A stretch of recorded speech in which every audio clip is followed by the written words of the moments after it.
छत्रपती शिवाजी महाराजांच्या जयंतीनिमित्त महाराजांना विनम्र अभिवादन। मुघलांचे किंवा औरंगजेबाचे इतिहासकार सर यदुनाथ सरकार यांनी जेव्हा शिवाजी महाराजांचा अभ्यास करून त्यांच्या चरित्राचा अभ्यास करून ग्रंथ लिहिले तेव्हा त्या ग्रंथात सर यदुनाथ सरकारांनी एक वाक्य वापरले। ते शिवाजी महाराजांना greatest constructive genius of medieval India असं म्हटलंय। का बरं शिवाजी महाराजांना यदुनाथ सरकारांनी कन्स्ट्रक्टिव्ह जीनियस असं म्हटलं? शिवाजी महाराजांच्या लढाया, त्यांचे पराक्रम, त्यांनी केलेली राजकारण, त्यांनी वापरलेल्या युक्त्या आपल्याला माहितीच असतात, पण त्याच्याही पलीकडे शिवचरित्रातले असे काही पैलू आहेत ज्यामुळे शिवचरित्र आणि मराठ्यांचा इतिहास झळकून उठतो। इसवी सन 712ला महम्मद बिन कासिमाची स्वारी आली भारतावर आणि तिथपासून या इस्लामी आक्रमकांचा, त्यांच्या संस्कृतीचा प्रभाव हिंदुस्थानाच्या संस्कृतीवर विविध पैलूंवर पडला। तो संस्कृतीवर पडला, तो कालगणनेवर पडला आणि तो भाषेवरही पडला।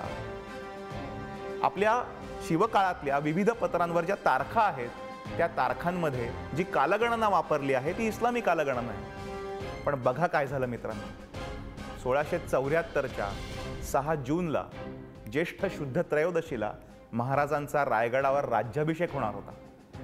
इतका मोठा सोहळा अनेक शतकांनंतर या हिंदुस्थानात एक हिंदू राजा सार्वभौम छत्रपती म्हणून अभिषेक करून घेणार होता, राज्याभिषेक करून घेणार होता।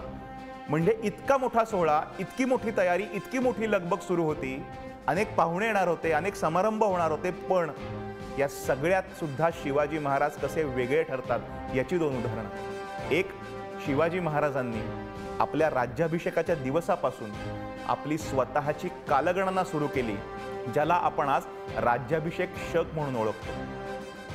आणि दुसरी गोष्ट म्हणजे शिवाजी महाराजांनी याच वेळेला धुंडीराज लक्ष्मण व्यास या व्यक्तीला बोलवलं आणि त्यांना असं म्हटलं, आपल्या भाषेवर या पर्शियन भाषेची, अरेबिक भाषेची, उर्दू भाषेची आक्रमणं झाली आहेत, तर व्यवहारात असलेले हे जे पर्शियन शब्द आहेत, अरेबिक शब्द आहेत, यांना तुम्ही पर्यायी प्रतिशब्द संस्कृत मधले शोधा।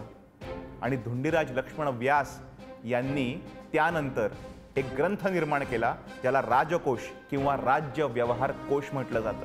1300 शब्दांची डिक्शनरी तयार केली आहे। या ग्रंथात त्यावेळेला प्रचलित असलेल्या किंवा राज्यकारभारामध्ये प्रचलित असलेल्या पर्शियन शब्दांना, अरेबिक शब्दांना पर्यायी संस्कृत प्रतिशब्द दिले गेलेत। मित्रांनो, सांगताना सुद्धा आता अंगावर काटा येतोय की शिवछत्रपती हे मध्ययुगातले अशा पद्धतीचे कोश तयार करणारे किंवा डिक्शनरी तयार करणारे पहिले राजे आहेत।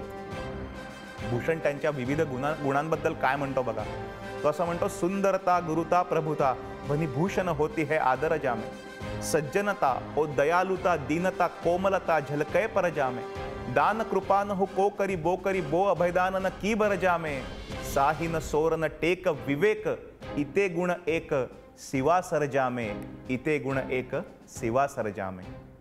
काळाच्या पटलावर घटनांची वीण तुटत नाही, काळाच्या पटलावर घटनांची वीण तुटत नाही, इतिहासाच्या पानांवरची गोष्ट इथे संपत नाही, गोष्ट इथे संपत नाही।